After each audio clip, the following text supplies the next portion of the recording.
Hydrogen परमाणु में electron नाभिक के चारों ओर प्रति सेकंड 6 इंटू 10⁻15 चक्कर लगाता है। वृत्तीय पथ के किसी बिंदु पर धारा का मान क्या होगा? तो प्यारे बच्चों, प्यारा सा न्यूमेरिकल है। तो चलिए फिर कॉपी और पेन निकाल लीजिए और सॉल्व करते हैं बहुत ही सरल तरीके से आज के अपने इस न्यूमेरिकल को।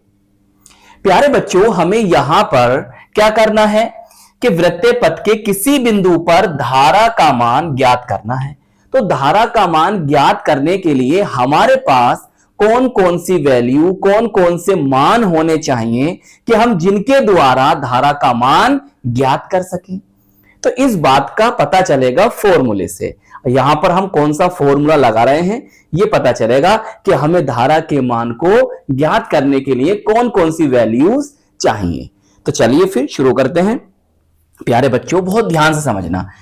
अगर आप प्यारे बच्चों इस न्यूमेरिकल को ध्यान से समझ जाओगे ना, तो इससे रिलेटेड जो भी न्यूमेरिकल आएगा आप उसे चुटकियों में सॉल्व कर लोगे। देखिए करते क्या है, जो वैल्यूज आपको सबसे पहले दे रखी है ना, उन्हें लिखिए। भाई यहां पर लिखा है प्रति सेकंड, तो इसका मतलब है प्यारे बच्चों टी बराबर हुआ समय जो होगा आपका 1 सेकंड होगा। क्या होगा? 1 सेकंड। तो मैं ऐसे लिख सकता हूं या फिर सेकंड को ऐसे भी लिख सकता हूं या हिंदी में भी आप सेकंड लिख सकते हो। अब देखो ये जो दे रखा है ये क्या है प्यारे बच्चों? ये है इलेक्ट्रॉन की संख्या। कितनी है इलेक्ट्रॉन की संख्या? 6 ही रहने दो, है नहीं, 6 इंटू 10⁻15। सही, ये हो गया आपके इलेक्ट्रॉन की संख्या। इतने इलेक्ट्रॉन हैं। अब देखो एक बात और याद रखो कि भाई इलेक्ट्रॉन पर आवेश कितना होता है? इलेक्ट्रॉन पर आवेश होता है आपका इतने कूलम। बताओ इतनी बात समझ में आई? हमें करना क्या है? हमें धारा का मान ज्ञात करना है प्यारे बच्चों। तो हमने यहां पर इसे ऐसे बना दिया। अब देखो ब्लैक पेन निकालोगे और लिखोगे सूत्र। हम क्या जानते हैं? हम जानते हैं सर Q आवेश बराबर क्या होता है? Ne। एक फॉर्मूला तो होता है ये वाला। जी सर होता है। अब देखो एक फॉर्मूला ये भी होता है कि आवेश Q बराबर क्या होता है? IT। I धारा है और T क्या समय है। भाई ये भी फॉर्मूला होता है। जी सर होता है। अब देखो यहां पर Q क्यों है? जी सर Q क्यों है? तो मैं इनको ऐसे लिख सकता हूं नहीं? बोलो लिख सकता हूं नहीं लिख सकता हूं? भाई इसकी जगह ये वाला मान इसका रख दूं? जी सर रख दोगे तो IT बराबर NE हो जाएगा। मुझे यहां से I का मान ज्ञात करना है, तो I बराबर NE/T। तो प्यारे बच्चों इस न्यूमेरिकल में ये वाला फॉर्मूला लगेगा। अब देखो I का मान ज्ञात करने के लिए N का मान जी सर पता है, E का मान सर पता है, T का मान सर पता है, बस हो गया सोल्व। चलिए फिर रखिए वैल्यू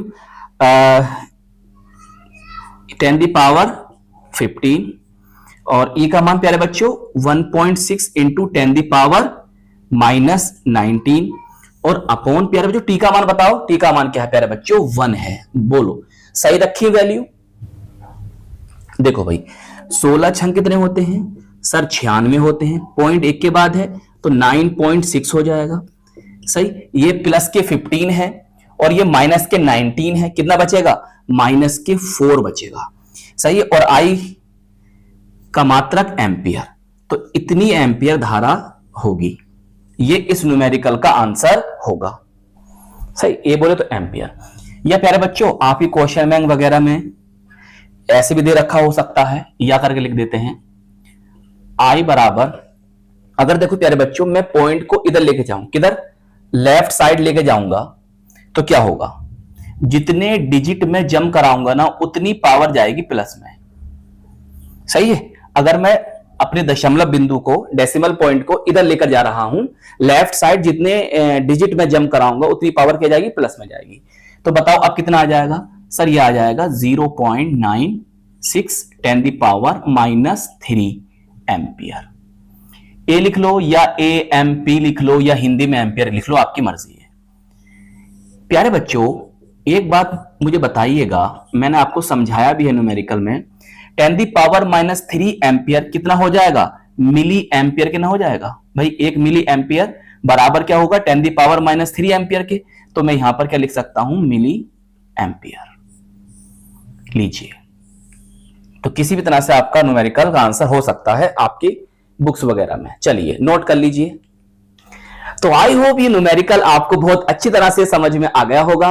तो प्यारे बच्चों, इस वीडियो को लाइक कीजिएगा, अपने दोस्तों में, अपने साथ के पढ़ने वालों में जरूर शेयर कीजिएगा, और अगर चैनल पर नए हैं तो चैनल को सब्सक्राइब भी कर लीजिएगा। हम मिलेंगे आपको इसकी नेक्स्ट वीडियो में। जय हिंद, जय भारत।